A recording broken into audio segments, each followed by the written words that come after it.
What's up, guys? Welcome back to the Mastery Podcast. Now, I am delighted to be bringing on an incredibly special friend of mine, but someone who I know that this should have been an episode that, well, you may say, because we know each other for so long, why have you not done this sooner? But guys, I'm delighted today to have Kirk Miller with me. And we're here in Dubai, and we both ended up here. And what a special time to actually be recording this episode, because not only have we come a long way in terms of our friendship, but in terms of business and in life and relationships. And it just feels like a great time to do this. So, mate, Kirk, so delighted to have you with me.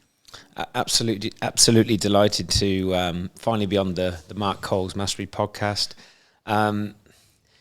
I don't want to contradict my message, Mark, of saying that I never believe there's a perfect time for anything, but I really believe, in terms of this conversation between me and you, ultimately to provide as much value for every single person that's listening, whether you're a coach, business owner, business leader, or just someone who loves looking for any tips, tricks, and value to grow. I feel I can provide significantly more value now, especially once Mark unpacks my story. Even though he's just said some very, very kind things about where I'm at, personally, professionally, life's not been plain sailing for me, for sure, and I've made enormous mistakes. So if you're a coach listening to this, Mark's obviously just said some nice things about where I'm at, and I'm sure he'll elaborate on, more specifically with that. But God, I've made some mistakes, and Mark, being a very close friend of mine, has seen me when I was a little bit more wild, to say the least, a few years back. So no, it's a great time, and my intention for anyone listening to this, if you can come away with 1 to 3 things that you can actually implement from my story, whether it's to do with my business, to do with my body, just personal standards, etc., then I'll be delighted. Well, look, I wanted to give a little bit of an idea, because, when people join the podcast like this, and they see a guest, they see me speaking to somebody similar age, and maybe they're a little bit younger, I just want to tell you what we're going to kind of unpack a bit in this episode. I think that's going to be important for you, so that you can hang around and make sure that, there's value all the way through. Kirk is a coach that has been doing this a long time, come from professional sport. We'll talk about this in a second. But Kirk has built a world-class community of business leaders. It's not something he just chose. It's something that he's been spending years building. So you're going to listen to somebody who is a coach, an entrepreneur, an athlete, who has now built a brand and is helping people all the way around the world to achieve incredible results whilst running incredibly successful businesses and families and lives and travel. So as we go through this episode, keep that in your mind, that whatever Kirk is sharing with you, however far back we start at, we're going to get to somewhere that you more than likely will want to be at in some stage in your life. And as you listen to the stages that we go through, you're going to go, okay, I probably have to hang around there for a little while. I probably have to hang around there for a little while.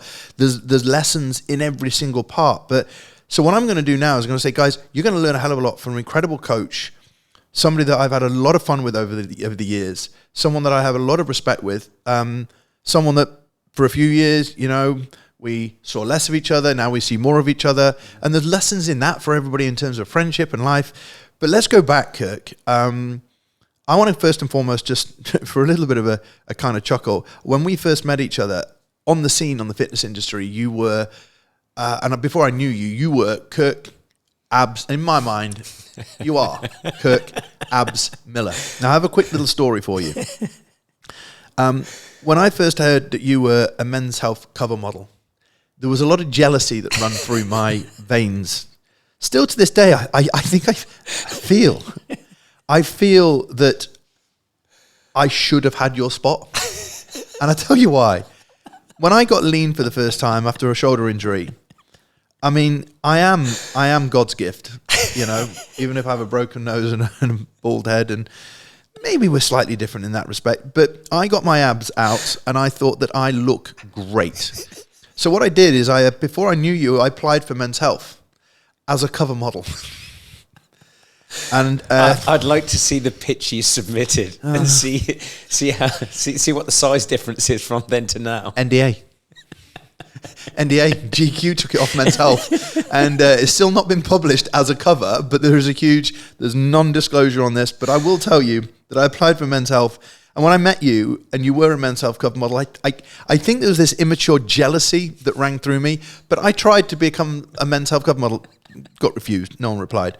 So tell the listeners, what's the story behind you and your Men's Health journey that made me so jealous? Well, first of all, that always makes me laugh when if you can see, for anyone listening to this on a podcast, I can see genuine disappointment in Mark's face just now. But look, on a serious note, winning the Men's Health cover model competition in 2010 was the single most pivotal moment in my life to date that got me out of a little bit of a hole, which I'll elaborate on very, very quickly. To add some context, because I won the Men's Health cover model competition in 2010, as Mark has just beautifully shared. And this will probably make him even more sick if we haven't discussed this privately. The year before, I actually entered the Men's Health cover model competition in 2009. I didn't even submit the pictures. I didn't even write the 250-word write-up that you had to do to enter the competition. My friend Sonia did. I sent mine in 3 times. Yeah. Well, honestly, guys, listen to this. I was in a bit of a hole at that place, Mark, before I won that, because stripping back to my original dream, for anyone listening to this, I'm a council estate kid from Coventry. Didn't have things super smooth from an early age. I woke up at the age of 3, couldn't move my legs. So for anyone looking at my physique now, or maybe looking at my story, I got told by a specialist at the age of 6 the only sport you'd ever do was swim, when he knew I was obsessed with football. But I pretty much paid to that very, very quickly, Mark, and I'm becoming very, very good at football. So the original dream, before all the Men's Health stuff and before where I'm at now, was be a professional footballer, okay? And from the age of 10 to 20, that was going pretty smooth. I got picked up by Coventry City at 10. I'm one of the few people that can say they turned down Manchester United when they were a fantastic team, when Sir Alex Ferguson was the manager, Cantona, Keane, Giggs, Beckham. So the dream was to be a footballer. I'd attached my whole identity to being a footballer, which I know we'll unpack in greater depth today too. Simply put, aside from the first knockback of realising my knees were not in a good spot when I was younger, I was the kid at school that was captain of every football team. Not a lot went wrong, especially from a sporting and a mindset perspective. Turned down Manchester United at 13 because Coventry City offered me a professional contract, which was mental, really, Mark, because if you'd have said to me, what do you want to be and what do you want to do, it would have been, as a kid, it would have been, I want to be a Manchester United footballer. Yet I turned them down because Kirk Miller from Council Estate Coventry didn't believe he was good enough. That so-called safe option of me signing or agreeing a professional contract at the age of 13, 7 years later, I get released from that safe option in a 30-second conversation by Gary McAllister. So that's the first time in my life I got told I wasn't good enough. Now, hear me out on this, guys, because you're probably thinking, what's this got to do with like men's health and, how did that change things? Well, at the age of 20, when I got released by Coventry City, even though I've got the 6-pack, I'm in great shape, I was broken, right? Because I just didn't know what to do. I'd attached my whole purpose, my whole identity being a footballer. Then you're faced with the decision. What do you do professionally? And I took a safe option. A lot of my friends were in the trade industry, plumbing, gas engineers, electricians. So I retrained as a gas engineer because apparently you get lots of money, you'll always have work, because obviously people always need plumbing work. Yeah, they do, and you will make lots of money if you're actually good at it and you're passionate about it, which I totally wasn't. So from the age of 20 to 25, 26, I was a plumber, gas engineer, still the rip guy in the gym, but lost, Mark. And I was the guy that would pick up this Men's Health magazine, probably like a lot of guys, if you relate to me, if you're in your 30s, 40s and 50s, you probably pick that up. And even if you're a coach, maybe even now, you might pick up that magazine, because I had enormous amounts of messages from coaches after winning Men's Health going, oh, I'd love to be on that, Isn't it a starting point for a lot of people? That magazine, Muscle and Fitness, for so many of us, I used to buy them all the time. So from the age of 26, I'm buying that every single month. And I'd be talking to my friends, I'm in better shape than that guy, or I look similar to him. But I didn't believe, again, I was good enough. Yeah. And what happened was, in 2009, my friend Sonia, who I owe an awful lot to, she said to me, Kirk, I think you should enter this competition. So she was actually the one fast tracking to the point here of Mark saying about men's health. How did this all happen? 2009, she entered me into the competition. I actually made the final. Get this. Missed the phone call because I was fitting a toilet in the job that I didn't like, right?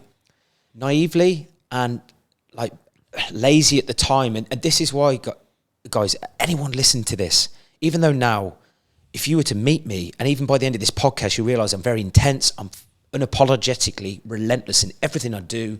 Okay, I want to look the part, I want to feel the part, I want to be successful. I want to squeeze as much out of my life to give more, to contribute more as possible. But in 2009, when I missed that phone call, I didn't call them back for a week because I thought, oh, they would just call me. But if I'm being even more honest than that, Mark, I was that despondent with life because I wasn't living with true purpose, that I just didn't believe that after the knockback from Coventry City that there's no way a kid from Coventry, a 25, 26-year-old is going to get picked from men's health. And guess what? You reap what you sow. I called them back a week later. I said, oh, hi, Claire, I've missed a phone call from you. I believe I've made the men's health final. She said, Kirk, you did. But unfortunately, we've had to give your place to someone else because you called back too late. Because what they did with men's health, Mark, is they only gave you 10 to 12 days notice because they didn't want someone who was prepping for 9 months to get in shape. Only look lean for a week. Exactly. They wanted that everyday person that was in shape year round, which I was, but they're giving their place to someone else. And so between 2009 and 2010, Mark, I still push on with my training. To be fully transparent, I was the guy, young guy, living for the weekend, train all week because I hated my job. Was in poor relationships, partly because I had a poor relationship with myself. I had destructive behaviour patterns at the weekend. So even though I'm the rip guy, come the weekend, couldn't wait to get absolutely smashed on alcohol, drugs, binge eating, on the bloody come down on the Sunday. And then in 2010, same friend Sonia said, Kirk, I think you should enter this competition again. I've got a good feeling about this. Well, she had more belief in me than I did in myself. She did the write-up again, right? I think maybe... So again, this is somebody that sees something in you that you still couldn't see for yourself. Am I right in thinking that? Yeah, absolutely. And I think that is why I'm so passionate now as a coach. And I'm one of my most unique gifts is seeing limiting beliefs in people because I've been there myself. So your superpower is essentially every time you see anybody, whether it's 10 years, 5 years ago coaching, now, if you see somebody that basically is missing a trick in their life that can be better, it's almost like you're just refusing to let them go without actually seeing that. Yeah, 100%. And my why, I help others become the person they've always been capable of. I have a little quote as well. It's my own personal quote. Be happy with who you are, but always believe you're capable of becoming more. And why I can speak from the heart with that, Mark, because I know the lack of self-belief let me down at 13 when I turned down Manchester United and signed for Coventry. 7 years later, failed. Can I just ask you, why did you take...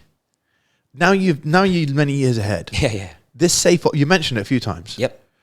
I know there's so many younger coaches that are going to be, I had an opportunity here. I had an opportunity there. I played sport. I played rugby at a decent level. I didn't, get to Premiership level like football with you. But the funny thing is, I also played for Leicester Tigers at 18 and went to the academy. It's a phenomenal achievement. It's an unbelievable standard. When I was there, they gave me every opportunity to be the best I can, and I didn't take it. Now, in reflection, I didn't take it because my purpose and calling was fitness as opposed to rugby. How have you unpacked that decision to, in your perception, downgrade to Coventry and stay safe?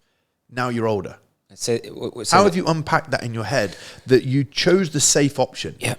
How have you kind of unraveled what that meant to you now you're older? I suppose in a way, Mark, the way I've put peace to that, because ultimately the meaning you place something is going to dictate how you feel about that situation or circumstance in your life. that was supposed to happen. Yeah. I wouldn't be the coach I am today. I wouldn't be the leader I am today or striving to be today if I hadn't been through those experiences. There's no accidents in life. You know, if I hadn't have been through that pain of failing at football, then being in a job for 6 years that I didn't like, or being in relationships that didn't work, or having a knockback and multiple failures, you wouldn't be able to see it as quickly and as sharply as a coach right now. So these are all perfect experiences. And looking back, and obviously now with being 40 this year, and this is why we get on so well, Mark, you know, is you just detect problems quicker. And I believe all these experiences, they provide a shortcut in helping you master that given area. So, for example, when it comes to mindset and belief, as you'll hear on this podcast today, and anything, you'll know when I do a video, even on my social media, the things I'm even more passionate about speaking, because I don't want anyone to go through that pain or live with a limiting belief for longer than it needs to be. And the harsh reality is this: if you're a coach listening to this, or you're a business owner, whatever, you're going to have clients that leave you. You're going to have things that don't go your way. You're going to have months where you don't hit targets, basically where you don't get what you want. Tough shit, right? It's how you deal with it that's going to dictate how far you go in your career, or ultimately how happy you are, you know, in terms. Just a quick break to let you know that if you are an online coach and you're looking to build the foundations and systems into your business to achieve consistent 5 to 7K months, or you've already reached 10K months and above and you want to scale your business, build your team and build your dream, make sure you go to the description box, click on the links, check out exactly what we do. We can help you to not only build the foundations of your business, but scale your business and build your dream. Now, let's get back to the video. So, and this is interesting, right? Because you and me, very similarly, I was in surveying. I was in something that I didn't enjoy, and you were in a job you didn't enjoy, but around you all the time was fitness, gym, abs. I went through 5 years in property, 4.5 years of property, working for my dad's company, then working for another firm of surveyors. And I wrote about this in my book. And all around me was the gym, muscle and fitness, GQ, looking at all these magazines of people in shape. It was very evident to me that fitness and being in the fitness industry, but I didn't move into it. I identified why that was. Fear, not recognizing patterns around me, which were actually the values that I had. And a lot of coaches are doing things right now they don't enjoy, but they actually want to be in fitness. What gave you that? I can see this going on around me. Maybe I should be a PT. I think, you know, that's a great question, Mark. I mean, there's so many different ways I could probably impact this, but the obvious thing for me, I'm sure the same with you, you know, when you realise, well, I love the gym. I get energised every time I'm lifting weights, I'm doing my cardio, I'm around people who love health and fitness. I actually think when I left Coventry, that the reason I didn't go straight into coaching, for example, even though it was staring me in the face. I mean, Mark, I was the guy, even from the age of 20 to 26, when I'm doing that plumbing job, which I hated, straight after work, I'd be training with a training partner, Smithy, one of my best friends. I'm basically personal training without getting paid, because I'd always lead the session. I'm always dictating what we do, in a positive way, of course, but I'm always pushing, but I'm not getting paid. I know it's my friend, but deep down, it's the enthusiasm I did that was staring me in the face. And I think also, I think that I listen to generic opinions about coaching of, personal trainers, they don't make that much money, and it wasn't really a real job. Does that make sense? When, let's be clear here, guys, and I know we'll impact this in relation to the service now that I provide with the levels I've gone to with a team now and a community.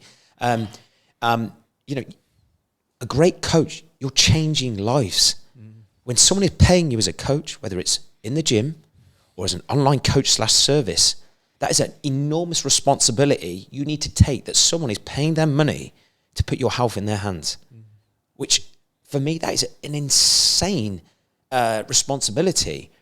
And that is an amazing job. Like, yes, I know there's doctors and, you know, dentists and stuff like that. We coach a lot of these people, but a lot of doctors, as great as they might know a certain, prescribe a certain medication, they're unhealthy. A lot. So we can actually help people, in my opinion, more than some average doctors who don't even ask a patient, oh, what's your diet like if they're ill or they're struggling. So as a coach listening to this, like, I think one of the reasons I was tentative maybe about going into coaching, Because what people said it was. because what people said it was, when deep down now, what I realise now, if I look at the impact I'm having on clients' lives, they're in better relationships because of what we're doing. They're performing better at work because of what we're doing.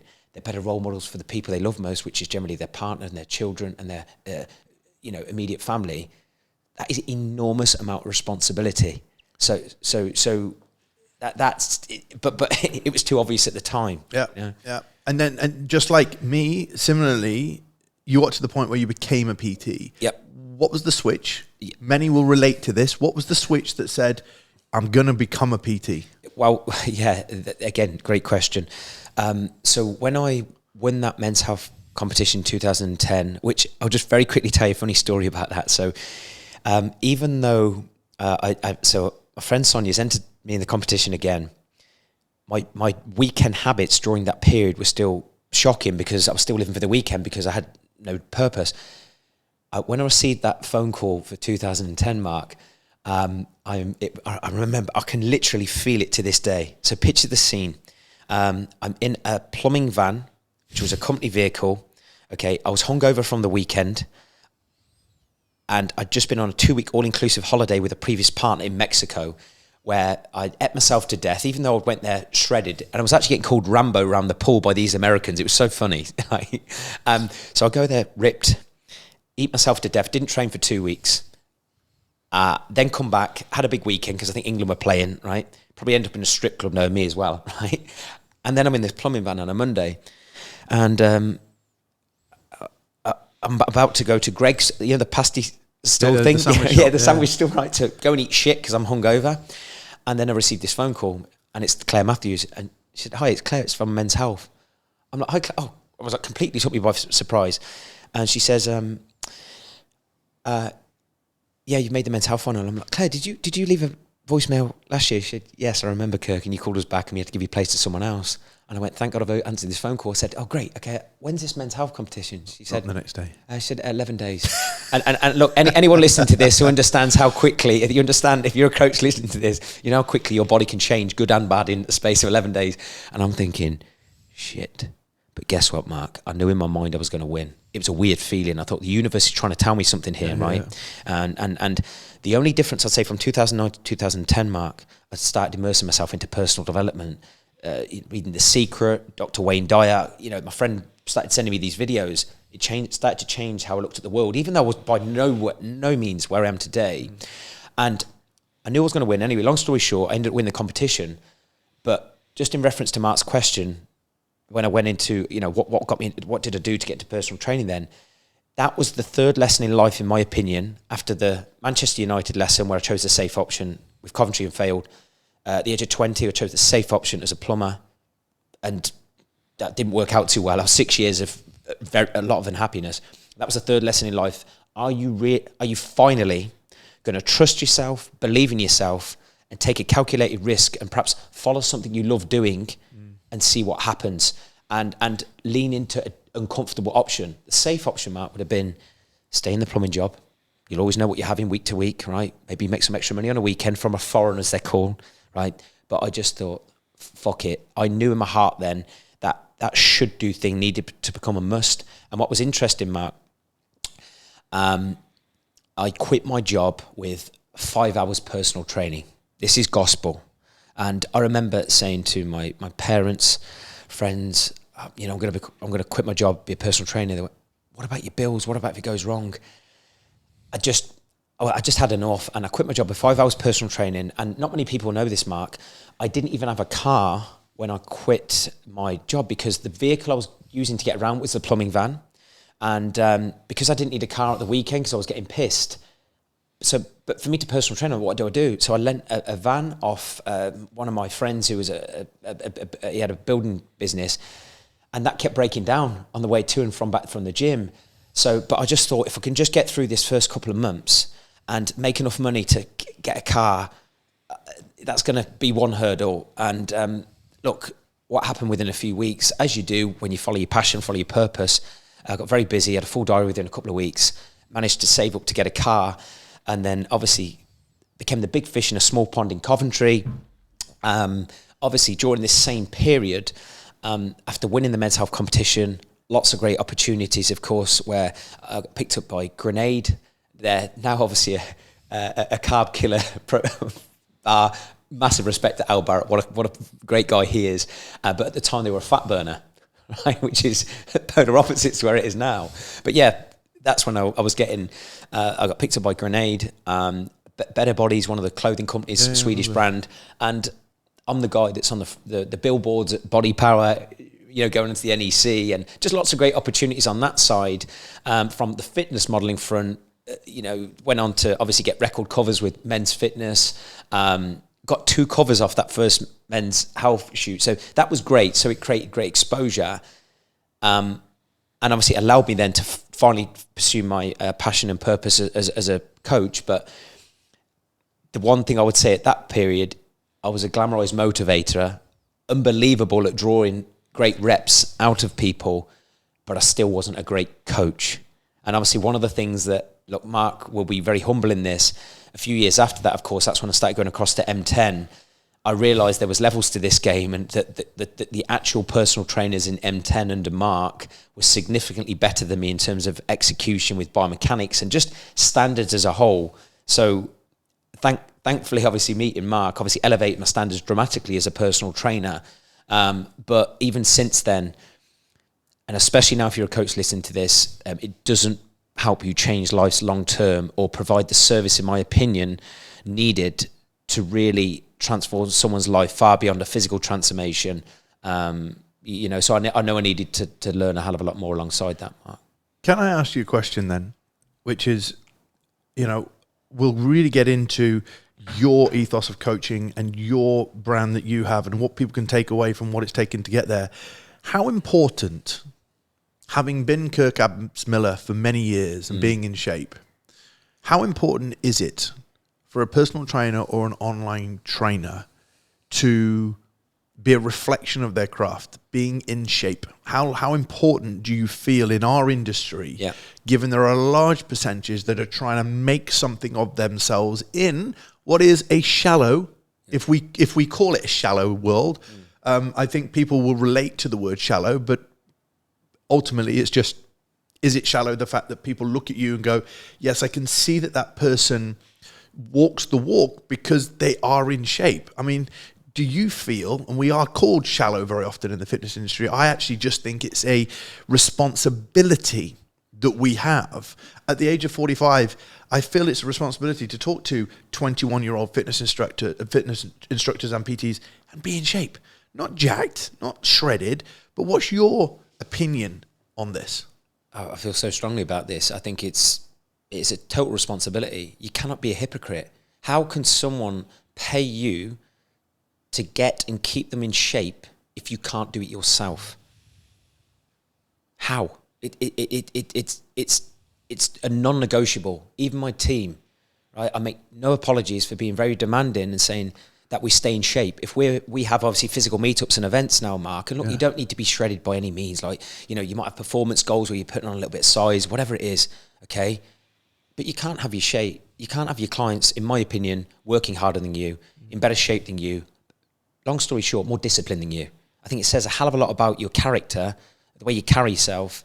If you are trying to be a world-class coach, with the way you present yourself. And for me, you just can't ask someone to do something you're not prepared to do yourself. And also as well, I think if you haven't been in shape or been able to stay in shape, you're not going to be able to emotionally connect on a deeper level as a coach if you've not been there yourself. You don't know what it takes. Mm-hmm. And again, I'm not perfect with this. I've been in shape now for, my whole life pretty much. I'll go as far as saying I believe I'm one of the most consistent men on this planet. Right? And I don't want to pat on the back for that. It's what I do. And I have no excuse. I've had world-class mentors. I come from a professional football background. I've been mentored by Colsey, friends with Don Saladino. I'm very lucky to have my peers in the industry who are absolutely unbelievable mentors or friends who've just pointed me in the right direction with certain things and raised my standard. It's what I do. But too many coaches, they think that doesn't matter, right? They're expecting to get somewhere without. And guess what? Like, there's a hell of a lot of coaches out there now. Your client's going to trust what you say more if they see you demonstrate it. And that's another thing with me, Mark. Like, I say to my team all the time, and I speak about this maybe slightly controversially on social media. Anyone can write a great post. You can copy and paste, or you can outsource that. Brilliant. Okay, demonstrate. Don't just talk. Demonstrate, because yes, people will listen to your words, but they'll listen even more if they see your actions and see how you demonstrate. And I suppose it comes down to levels, Mark. There's no judgment, and it depends on your demographic to some degree as well. But just if you're not willing to get and stay in shape, in my opinion, accept that your coaching career is probably going to be mediocre, and you're going to have to put a cap on that at some point about how far financially you're going to go, and the volume of clients that you're going to work with, and the caliber of clients. Because as Mark will unpack on this, when I first came into coaching, I was 26. I've been coaching nearly 14 years. Okay, I coach pretty much anyone, because when you first start, you can't be too choosy with who you work with. All right, and you're not as good. Let's be honest, right? You're not as good. It takes time to become a great coach. Okay, it takes time. When you first come in the industry, you think, oh God, I'm ripped. Especially me, Mark. I'm the guy that's on the covers of the magazines, and get my ass kissed at exhibitions. Still enormously insecure deep down. Didn't have a clue about personal development, even though I believe I always had a natural gift, Mark, for detecting how to motivate someone. But I didn't understand how to optimize people's lifestyle management, outside of the gym, and deal with relationships and values and all these different things, identity shifts, right? So you have to evolve with this. But for me, you can say all the right things, and there's a lot of people out there that can talk about mindset, like me and Mark, he spoke on my podcast. I could speak for days and days and days about mindset and values and all this type of stuff. Guess what? It doesn't make you eat good food, be disciplined to eat good food, train hard, keep yourself healthy. And as a coach, yes, of course, we're trying to scale businesses and systems, and I'm obsessive about that. I love entrepreneurship now. But to give you some context, I have a Trello board which breaks down exactly, right, my meetings, my reporting, my commitments, monthly, weekly, quarterly, daily. I have on that Trello board 2 hours blocked out, including travel time, etc., to look after me, to work out and work on me, because I'm the number one asset as the leader of my ship, and I want to be one of the primary sources of inspiration for every single person who is trusting me with thousands of pounds to protect and expand their health. You place a huge amount of responsibility on yourself to lead. You can't give what you don't have. Guess what? One of the things as a coach, right, that people are coming to you to achieve, yes, they might say on the front end, I want to drop 20 pounds, or I want to pack on 5 kg in muscle.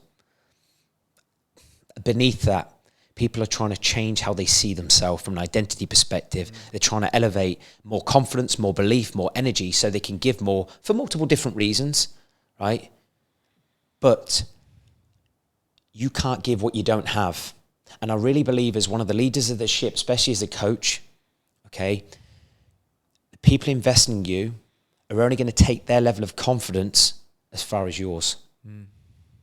So if you can optimize your confidence with how you feel, how you look, so you've got confidence internally with your emotions, and you look the part externally, you're going to lift that client continually, and you're going to continually stretch their vision. Because we all know, and that's why I have so much respect for Mark, unfortunately, you can't take your foot off the pedal with great physical shape. I said to my clients at the start of the year, right, and again, this is where the straight talk comes out in me. We gave Built to Last Hall of Famers awards out at the last event, something I wanted to do for a while, okay? I gave them awards out to clients who not only transform, but they're still in shape. I don't care if someone's transformed, but they go backwards. For me, you failed. This quick win mentality that people are celebrating. You failed as a coach, and I've been this coach in my younger years, so there's no judgment. If your client's been in shape for one transformation, but then they look shit a year later, okay? So I said to my clients, even at the start of the year, Mark, and my team, awesome, hope you had a great break, blah, blah, blah, blah, blah, blah, blah. Okay. What you did last year doesn't matter. You can't take those sessions with you last year into this year because they're already done. If you ate healthy last year, right, you've got new meals to eat this year, right? You can't get complacent. And I think there's just a lot of coaches that get complacent. And if you get complacent, the people investing you are going to become complacent. Guess what? If you're a coach listening to this, how fucking annoying is it when you've got an inconsistent client who or is good for a week or two after they've invested, but then you're chasing up for messages, not doing what you asked them to do. You're going to have more congruency and more thump when you speak if you know in your heart your own personal standards are high with how you eat, how you train, how you live, how you speak. When you're asking someone to do the same, they'll feel that energy, they'll feel that belief. And I think it's such a competitive world out there, right? I just believe, Mark, people are going to get found out if they can't speak with 100% certainty, but that certainty comes from doing the work yourself consistently, not picking and choosing the weeks and the months you show up. So I know that was a bit of a long-winded way of answering your question, but I wanted to add some depth to this, okay? If, as you've got a coaching business and you get stressed and pissed off, when clients come and go, or they're consistent for a month or two, but then they back off, don't be a hypocrite yourself. Just make sure that you're looking after yourself as well, and you'll just be able to handle these situations a lot more quickly with the communication. Something I really want to get into today, which is going to provide a huge amount of value to everybody listening to this. Not only your journey and your commitment to being in shape, but Built to Last is your business. Built to Last is a brand that I've watched you build, all right? Over the last 6 years? I would say the actual current. I really honed in on the business leader, entrepreneur, CEO, etc. That type of market. Probably about 5 years ago. About 5 years ago. Because, as I said, when I first come to the industry, and this will probably relate to a lot of coaches, you sort of pretty much coaching anyone because you can't be that choosy. Then you evolve.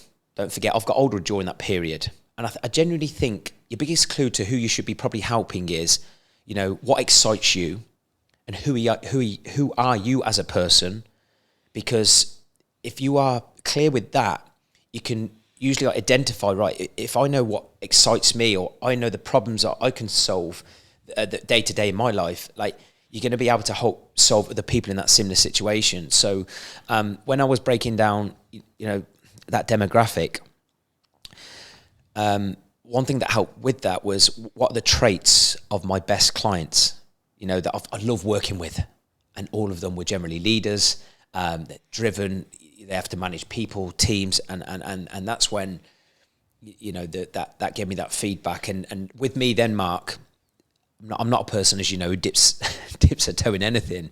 I thought if I'm going to be an exceptional coach in this space and be able to help people as much as I physically can, I just wanted to learn everything I possibly could about that demographic of clients so I could provide solutions to the problems in this space. And I've just took it from strength to strength since. And is it, for coaches out there, the goal, there's a lot of coaches, whether you're a PT or an online coach, the goal really is to have that phone call from your dream client.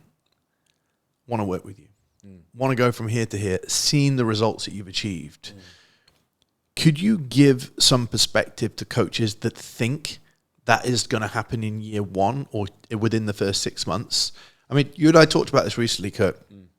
I was privileged to speak at your last event in Dubai and to sit at the table with these business leaders. And I'll say this as live on here, how proud I was of you without being patronizing to you as a friend, that you've been able to actually go out there and talk with authenticity and a backstory and a history and credibility, and then have this whole table filled with, as our great friend Chris Bailey used to say, your vibe attracts your tribe, and they're all around this table. And all these coaches that we work with and we know, and they're like, I want to work with my dream client. They're just not doing the things that's going to attract their dream client.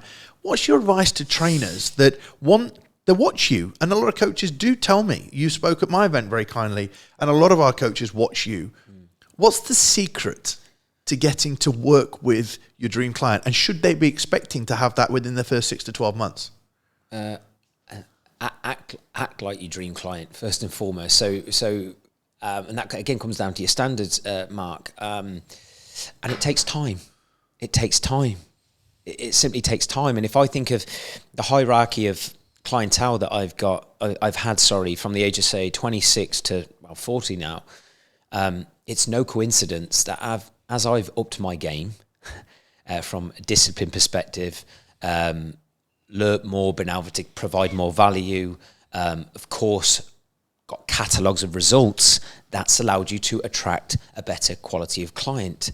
Because if you think you're going to attract a world-leading business leader, and Mark, I'm very fortunate enough to work with some absolute fucking monsters, to put it bluntly, in business, right, who they keep you on your toes in a positive way.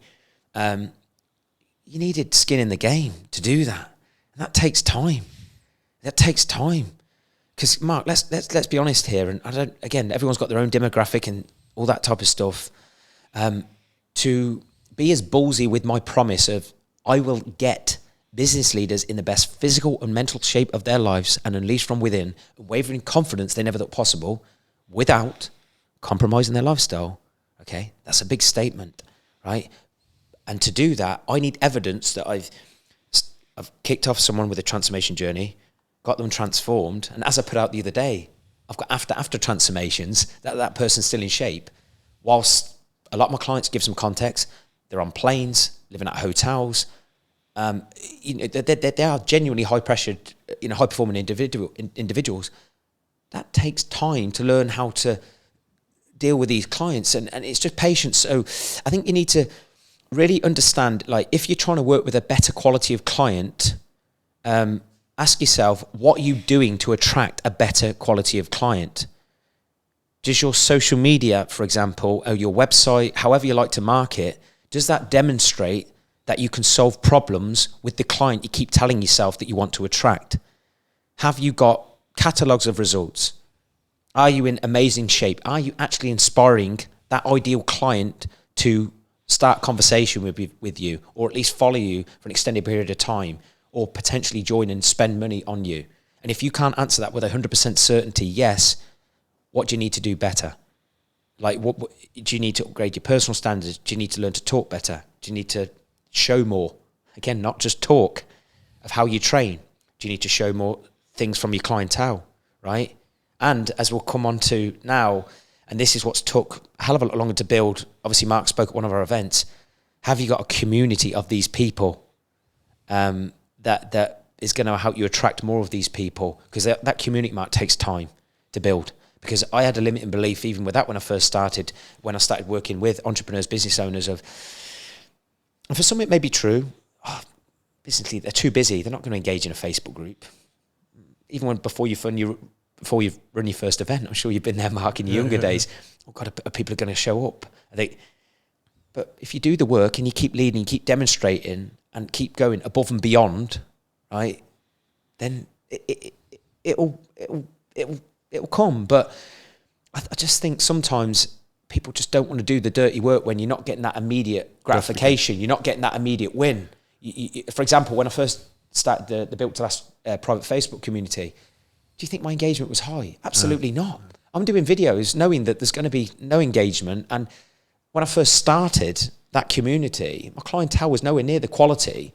So you're sort of having to talk as if you've got your dream clients before it's happened, and just keep being that person. And then eventually, as Mr. Bailey said, yeah, your vibe attracts your tribe. But when it's all said and done, it's about fucking results. It's as simple as that. And that takes time. And I think a lot of the time, yes, I know, we're trying to market. What's the best marketing tactic, structure of socials and all this stuff? I say this to, obviously, my social team who help my scheduling and stuff. Nothing is going to help attract dream clients and multiple dream clients more than social proof. Yep. That's it.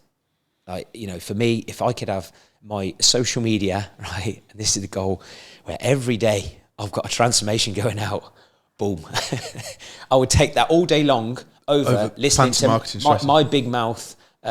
You know, if there was 20 days in a week, of course, I want to provide value as much as possible, but nothing's going to inspire someone to pick up the phone, book a call with you, then seeing someone who's been where you were, and you've got evidence, proof that coach can take you from where you are to where you want to be. And what is the trait of yourself that within the last 1 to 2 years you've changed or worked on the most that's enabled you to get more out of your business leaders that you've even challenged yourself on to become better at? Yeah, again, a great question. Well, first and foremost, I have a constant state of improvement mentality. Like, if something can be done better, it gets done, right? And then also, one of the courses that I did was with Brendan Burchard. He wrote the book High Performance Habits.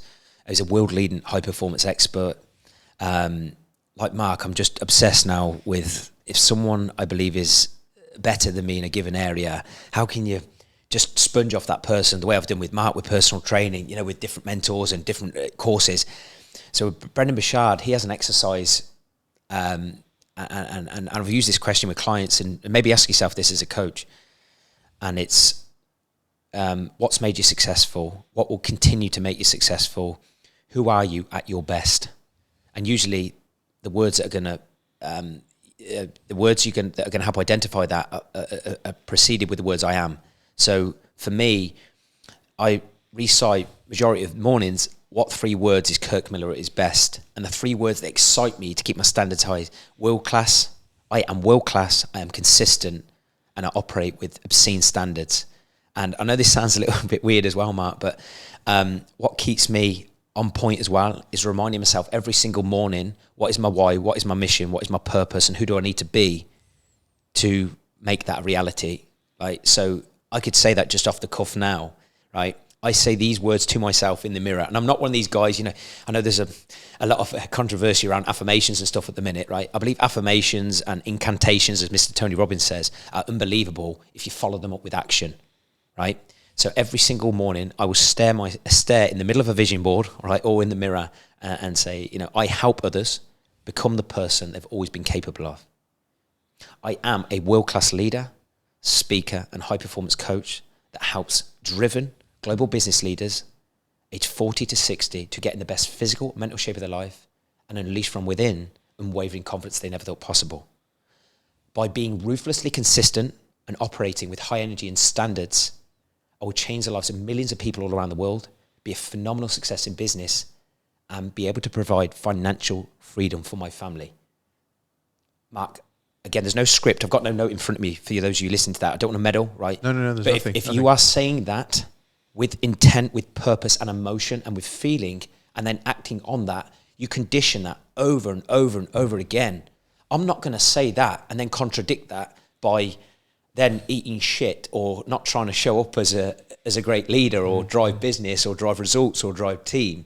Of course, I'm not perfect. I fuck up, I make mistakes every week, but you're going to win more than you lose. And more importantly, you're going to be that person more often if you are crystal clear with who you need to be at your best.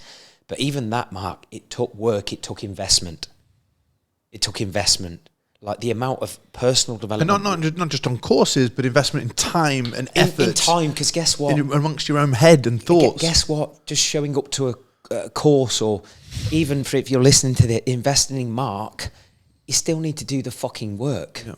Do you understand? Yeah. Think about this as a coach. Would you agree, if you're a coach listening to this, if a person implemented how you wanted them to train, to eat, basically how you want them to live in relation to their goals, they're going to change, right? Okay. But they have to, they've still got to do the work.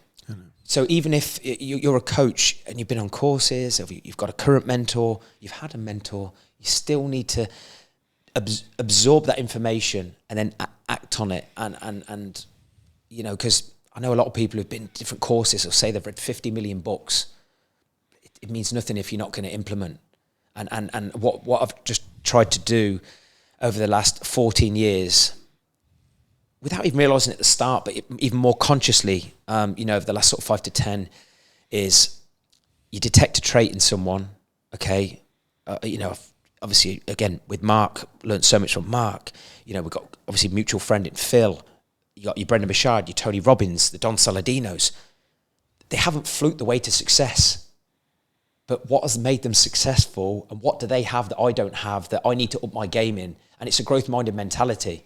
And so, yeah, look, but I think having a clear why, mission, purpose statement that ties in with your values, and more importantly, the person you need to be to live in accordance to those values and mission, when you can just say that thing off the cuff the way I just have, Power.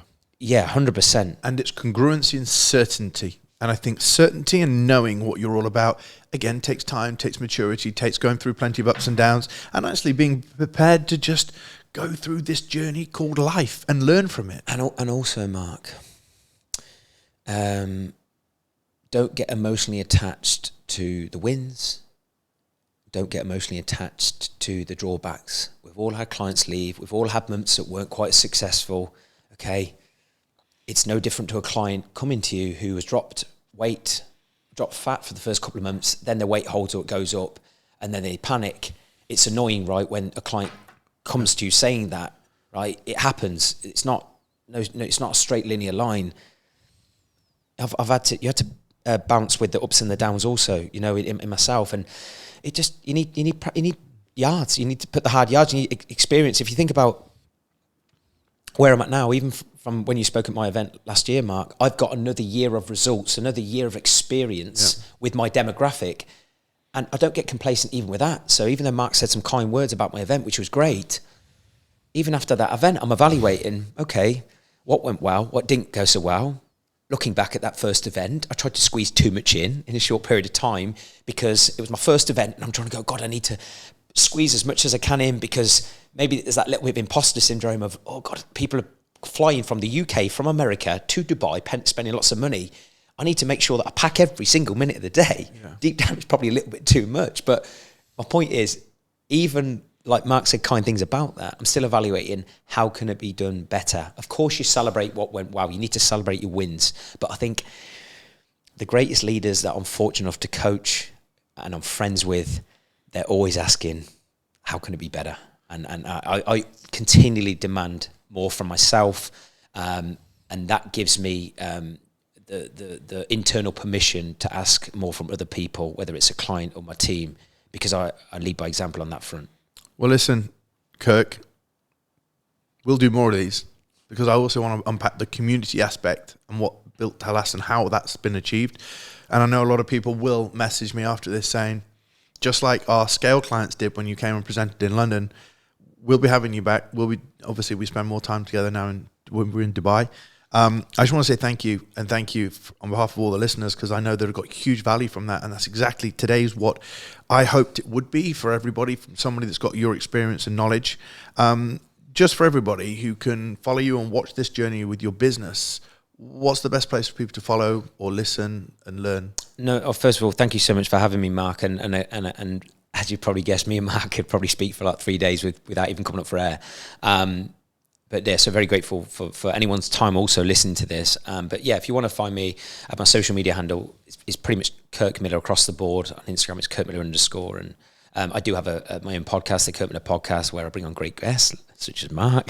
Mm-hmm. And yeah, just provide as much value as possible. But my biggest take home, because I know we'll maybe speak about community, in future episodes. But if you are a coach, and I sort of said this at Mark's event, and you're trying to build a great community, which I believe is essential. Yep. If you want clients to stick with you long term, they're going to come for the physical, but they're going to stay for the emotional and the mental and the peer group.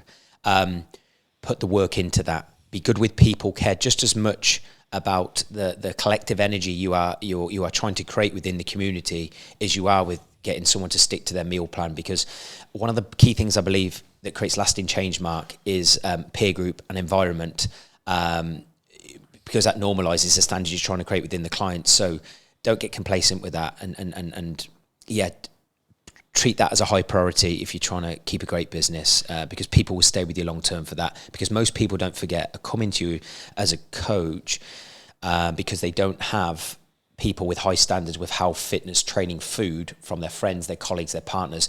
So you want your community to be that beacon of hope and that continual thing that people look forward to engaging in, whether it's virtually and at physical events. And guess what? Your enjoyment for coaching will go through the roof when you are creating a tribe mentality. You will not get bored when you are having the meetups and having the month-to-month content in your Facebook group, whether you house that. And well, listen, again, incredibly insightful, educational, inspiring. So huge thank you for your time. Thank you so much. And we'll do this again. Thanks, Kirk.